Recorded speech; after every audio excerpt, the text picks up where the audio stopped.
Halo semua teman-teman pejuang CPNS. Selamat datang di Deskala TV. Terima kasih teman-teman telah melihat dan menonton video ini. Semoga video ini bisa bermanfaat kepada kalian semuanya, terutama bagi teman-teman yang saat ini lagi mempersiapkan untuk ujian seleksi kompetensi dasar CPNS tahun 2023. Nah, pada kesempatan kali ini saya akan membahas soal-soal tes wawasan kebangsaan atau yang disingkat dengan TWK. Nah, sesuai dengan surat edaran dari Kementerian Pan-RB, kisi-kisi dari TWK itu sendiri adalah ada nasionalisme, kemudian ada bela negara, integritas, pilihan negara, dan bahasa Indonesia. Sehingga teman-teman harus kuasai kisi-kisi TWK ini supaya bisa mendapatkan nilai maksimal. Nah, untuk nilai maksimal TWK sendiri itu adalah 150 dengan passing grade-nya itu adalah 65 dari 30 soal, ya. Artinya kalian harus benar paling tidak minimal 13 baru bisa memenuhi passing grade. Tetapi walaupun teman-teman memenuhi nilai passing grade itu 65, tapi nanti ada yang namanya rankingan pada saat pengumuman SKD. Nah, untuk berhak masuk ke ujian selanjutnya yaitu di tiket SKB itu akan diambil dari 1 sampai 3. Ya, peringkat 1 sampai 3 yang akan bisa melanjutkan ke SKB dengan 1 formasi. Ya, kalau 2 formasi itu ya dikali 3. Ya, peringkat 1 sampai 6 itu yang bisa melanjutkan ke tahap selanjutnya. Sehingga teman-teman tidak cukup hanya mencapai PG, tapi harus paling tidak dapat nilai di TWK ini adalah 100 plus atau 100 ke atas, ya, baru bisa dikatakan aman. Nah, sehingga teman-teman itu bisa mendongkrak nilai di SKD, ya. Nah, perlu diketahui teman-teman bahwa untuk TWK sendiri itu agak sedikit berbeda soalnya dengan tahun-tahun terdahulu. Kalau tahun-tahun terdahulu itu soalnya jenisnya hafalan, tapi kalau sekarang itu adalah jenis soalnya adalah analisis, ya. Makanya teman-teman harus betul-betul mempelajari tentang TWK ini terkait dengan soal-soal penalaran atau soal-soal analisis, ya.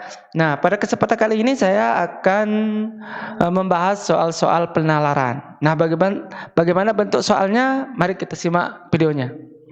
Soal nomor 1 tentang bela negara, ya. Perusahaan minyak negara asing berusaha menguasai sektor pertambangan dalam negeri. Hal tersebut merupakan bentuk intervensi asing yang membahayakan perekonomian bangsa. Tunjukkan bagaimana upaya sebagai bagian bela negara. A. Memberikan pajak yang tinggi bagi perusahaan asing. B. Memberikan peluang yang luas bagi perusahaan asing. C. Memberikan peluang yang luas bagi perusahaan dalam negeri. D. Mengadakan negosiasi pembagian royalti dari perusahaan dalam negeri. E. Meningkatkan teknologi modern bagi perusahaan dalam negeri agar bisa bersaing, ya. Nah, untuk soal nomor 1 jawaban yang tepat itu adalah yang E, ya. Ini adalah upaya bagian dari bela negara, ya. Karena bela negara ini adalah sikap dan perilaku dalam kecintaan kita sebagai warga negara terhadap NKRI berdasarkan Pancasila, ya. Sehingga yang berkaitan dengan bela negara itu adalah yang E. Kalau yang A ini juga tidak ada kaitannya dengan bela negara, ya.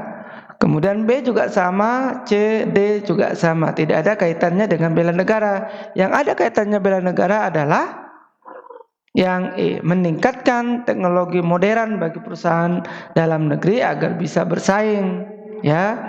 Karena yang paling diutamakan dalam negara itu adalah perusahaan dalam negeri daripada perusahaan asing. Namun juga perusahaan negeri harus meningkatkan teknologinya, ya, agar bisa bersaing dengan perusahaan asing.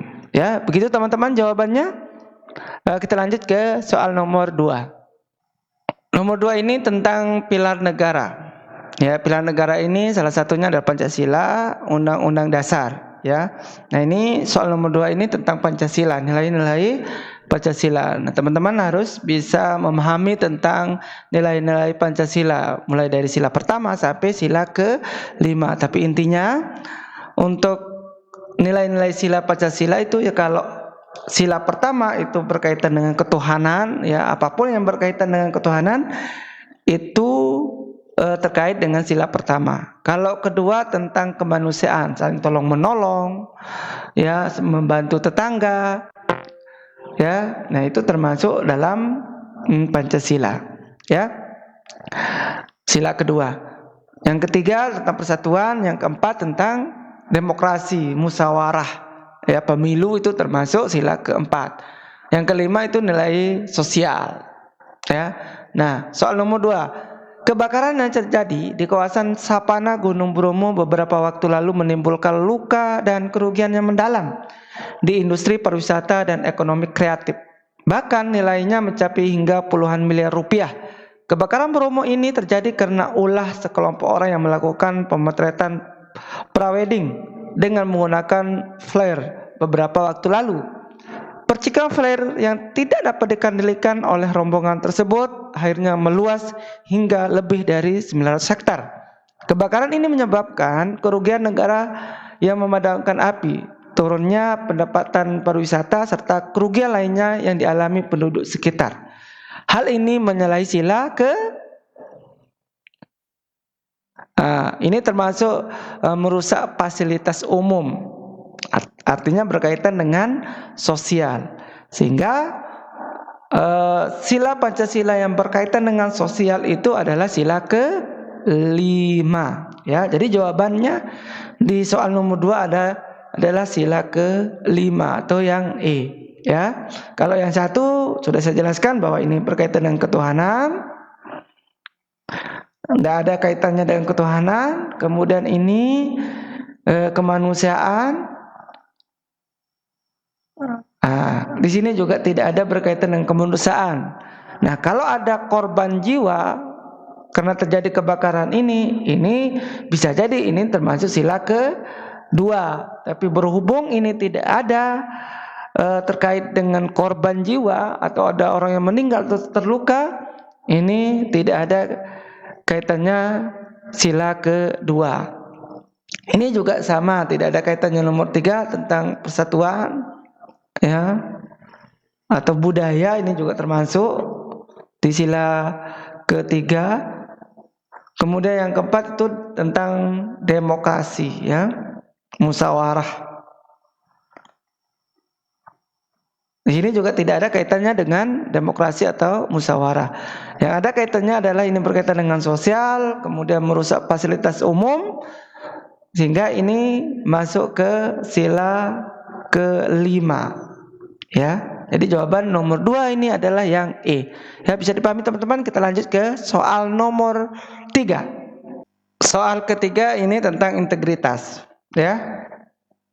Saya bacakan soalnya. Integritas nasional idealnya dimulai dari pejabat negara yang diharapkan dapat menjadi contoh bagi warga negara.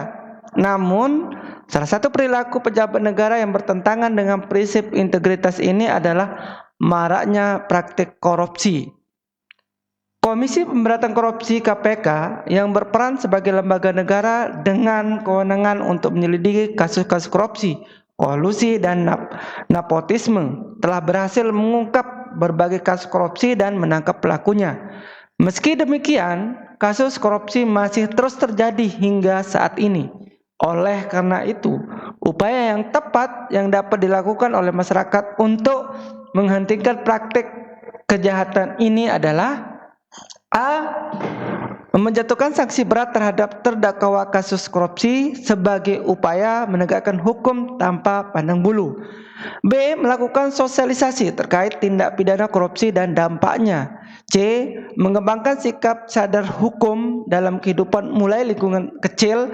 D. Membuat peraturan perundang-undangan dan memberitahuan berkembangnya praktik korupsi. E. Membentuk badan khusus pemberantasan korupsi. Nah, kira-kira jawaban yang mana? Ya, nah kata kunci dari soal nomor 3 ini adalah upaya yang tepat yang dilakukan oleh masyarakat. Ya, bukan lagi lembaga negara, tetapi yang dilakukan oleh masyarakat untuk menghentikan yang namanya praktik-praktik yang namanya korupsi, nepotisme. Ya, kalian harus membedakan antara masyarakat dan lembaga negara yang dapat menghentikan kasus-kasus yang ini. Oke, jadi untuk soal nomor 3 ini kata kuncinya adalah masyarakat. Ya, bagaimana upaya masyarakat dalam menghentikan kejahatan seperti korupsi, kolusi, dan nepotisme. Nah, kalau A, menjatuhkan sanksi berat, ini yang peran ini adalah lembaga negara, ya, entah kejaksaan maupun KPK, bukan peran dari masyarakat. Kemudian yang B, melakukan sosialisasi terkait tidak pidana korupsi dan dampaknya. Sama, ya, ini juga peran dari lembaga negara, bukan lagi masyarakat. Nah, yang C, mengembangkan sikap sadar hukum dalam kehidupan mulai dari lingkungan yang kecil. Nah, ini baru yang tepat, ya, mengembangkan sikap. Ya, ini yang dilakukan oleh masyarakat. Nah, kalau ini juga tentang lembaga negara, ini juga tentang lembaga negara. Jadi yang berkaitan dengan masyarakat untuk menghentikan praktik kejahatan seperti korupsi, kolusi, dan nepotisme itu yang C. Ya, mengembangkan sikap sadar hukum dalam kehidupan mulai lingkungan yang kecil. Ya, bisa dipahami teman-teman. Kita lanjut ke soal nomor 4. Soal nomor 4. Generasi muda saat ini mengalami masa di mana lebih bangga ketika menguasai dan melestarikan budaya asing daripada budaya negara sendiri. Era digitalisasi menjadi pintu pembuka di mana budaya dari negara lain masuk dan mempengaruhi generasi muda Indonesia. Adapun cara untuk menumbuhkan dan menanamkan nasionalisme yaitu dengan, ya.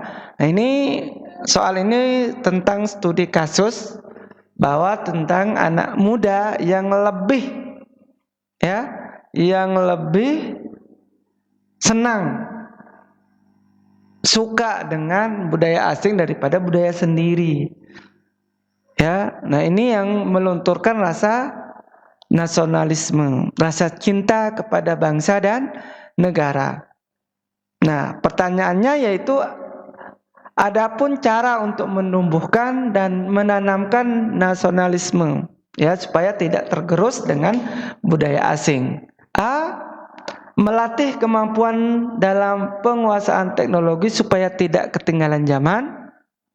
Bisa jadi, ya. B, melakukan modifikasi budaya luar agar dapat diterima di Indonesia sehingga proses asimilasi budaya dapat terjadi dengan baik.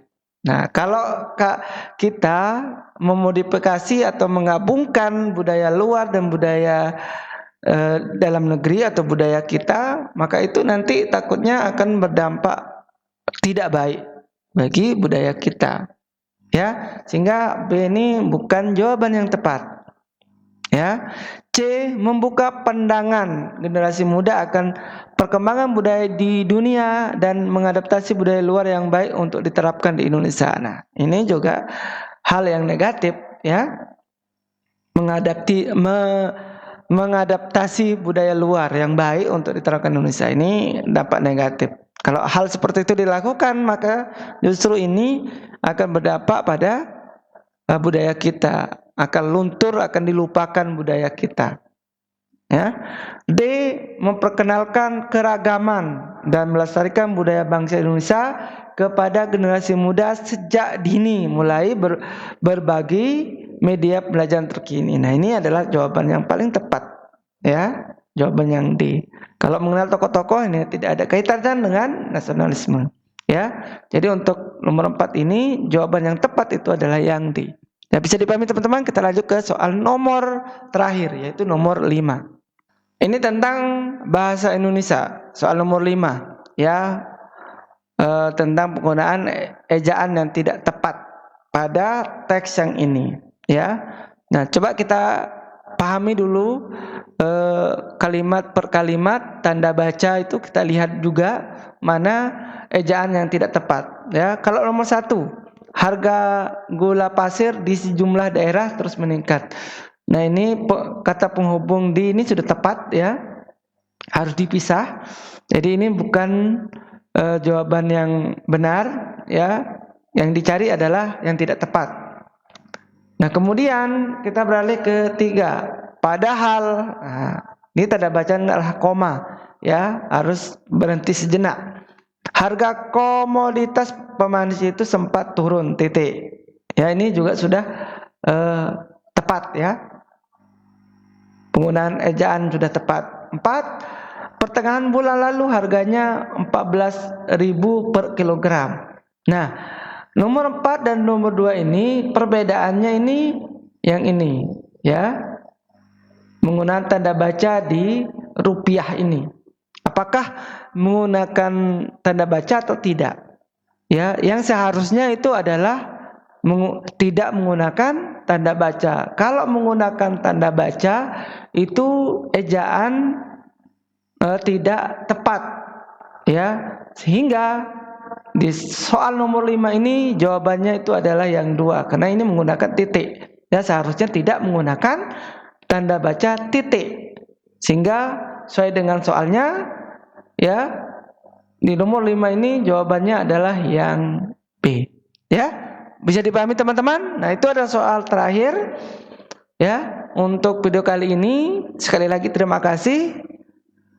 Semoga teman-teman tetap belajar, disiplin dalam belajar sehingga nanti tidak akan mengalami kesulitan pada saat ujian seleksi kompetensi dasar, ya. Nah, saya akhiri untuk video kali ini, ya. Wassalamualaikum warahmatullahi wabarakatuh.